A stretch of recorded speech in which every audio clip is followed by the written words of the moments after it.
بسم اللہ الرحمن الرحیم۔ السلام علیکم۔ جب بھی اللہ کی زمین پہ کسی انسان نے تکبر کیا، ظلم کیا تو اللہ نے اسے نشان عبرت بنا دیا۔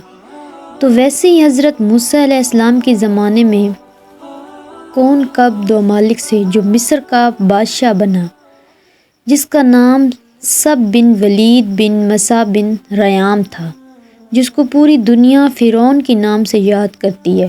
وہ انسانوں پہ ظلم کرتا تھا اور جو لوگ غریب تھے ان کا حق کھاتا تھا اور اسے سخت مزدوریاں اور حکم مجرم دیتا تھا، اور جو انسان اس کا غلام نہیں بنتا تھا اس کو قتل کر دیتا تھا۔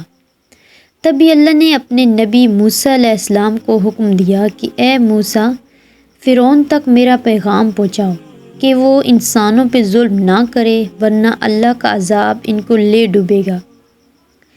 جب اللہ کی نبی نے اللہ کا پیغام فرعون کو دیا تو وہ مذاق اڑانے لگے اور کہنے لگا، یہاں پر خدا میں ہوں اور میں کسی کے حکم کو نہیں مانتا۔ تو بس اللہ اپنی نشانیاں حضرت موسیٰ علیہ السلام کے توسط سے دکھاتا رہا، اور پورا مصر حضرت موسیٰ کے معجزات کو دیکھ کے حیران ہوتا گیا۔ کچھ ایمان لے آئے اور کچھ فرعون سے سوالات کرنے لگے۔ بالآخر فرعون موسیٰ علیہ السلام کے معجزات کو دیکھ کے اس بات تک آ پہنچا کہ آج میں موسیٰ اور اس کی قوم بنی اسرائیل کو قتل کر دوں گا۔ اللہ نے اپنے نبی موسیٰ علیہ السلام تک پیغام پہنچایا کہ اے موسیٰ، رات میں اپنی قوم کو لے کر اس شہر سے نکل جا۔ تو یوں حضرت موسیٰ علیہ السلام اپنی قوم بنی اسرائیل کو لے کے وہاں سے جانے لگے۔ اس بات کا علم ہوا جب فرعون کو، تو وہ غضبناک ہو کے کہنے لگا، کچھ بھی ہو جائے موسیٰ اور اس کے ساتھیوں کو میں قتل کر کے ہی چھوڑوں گا۔ وہ اپنی جاؤ جلال کے ساتھ بنی اسرائیل کو ڈھونڈنے لگا۔ آگے اللہ کا نبی موسیٰ علیہ السلام اپنی قوم کے ساتھ اور پیچھے پیچھے فرعون کا لشکر ان کو مارنے کے لیے آتا رہا۔ بالآخر بنی اسرائیل دریا تک پہنچی اور فرعون کا لشکر پیچھا کرتے کرتے ان کو دیکھنے لگا۔ جب بنی اسرائیل نے فرعون کے لشکر کو دیکھا تو حضرت موسیٰ سے کہنے لگے، اے موسیٰ، تو نے ہمیں کہاں پھنسا دیا؟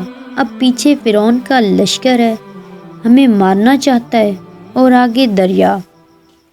اللہ کے نبی حضرت موسیٰ علیہ السلام فرمانے لگے، اے لوگو، گھبراؤ نہیں، اللہ ہمارے ساتھ ہے، یہ کبھی بھی ہمارا کچھ نہیں بگاڑ سکتے، فرعون اور اس کا لشکر ہمیں پکڑ نہیں سکتا۔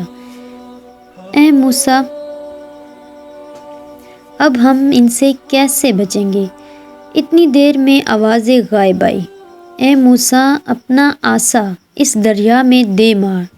تو بس جیسے ہی موسیٰ علیہ السلام نے اپنا عصا دریا میں دے ماری تو آدھا پانی اس طرف آدھا پانی اس طرف، اللہ نے بیچ میں راستے کو واضح کر دیا۔ تو بنی اسرائیل علیہ السلام کے کچھ قبائل کے لوگ کہنے لگے، اے موسیٰ، ہم آپس میں بنتی نہیں، اپنے خدا کو کہیں کہ ہمارے لیے الگ الگ راستے بنائیں۔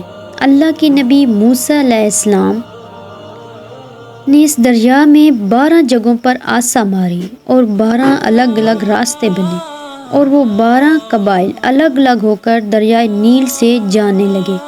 جیسے ہی یہ منظر فرعون اور اس کے لشکر نے دیکھا تو وہ بھی ان راستوں پر حضرت موسیٰ علیہ السلام اور اس کی قوم کے پیچھے آ گئے۔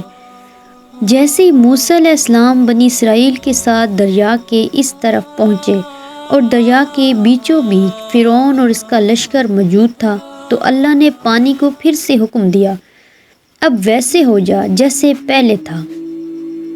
تو بس وہ پانی پھر سے مل گیا اور فرعون اور اس کا لشکر ڈوب کے مرنے لگا۔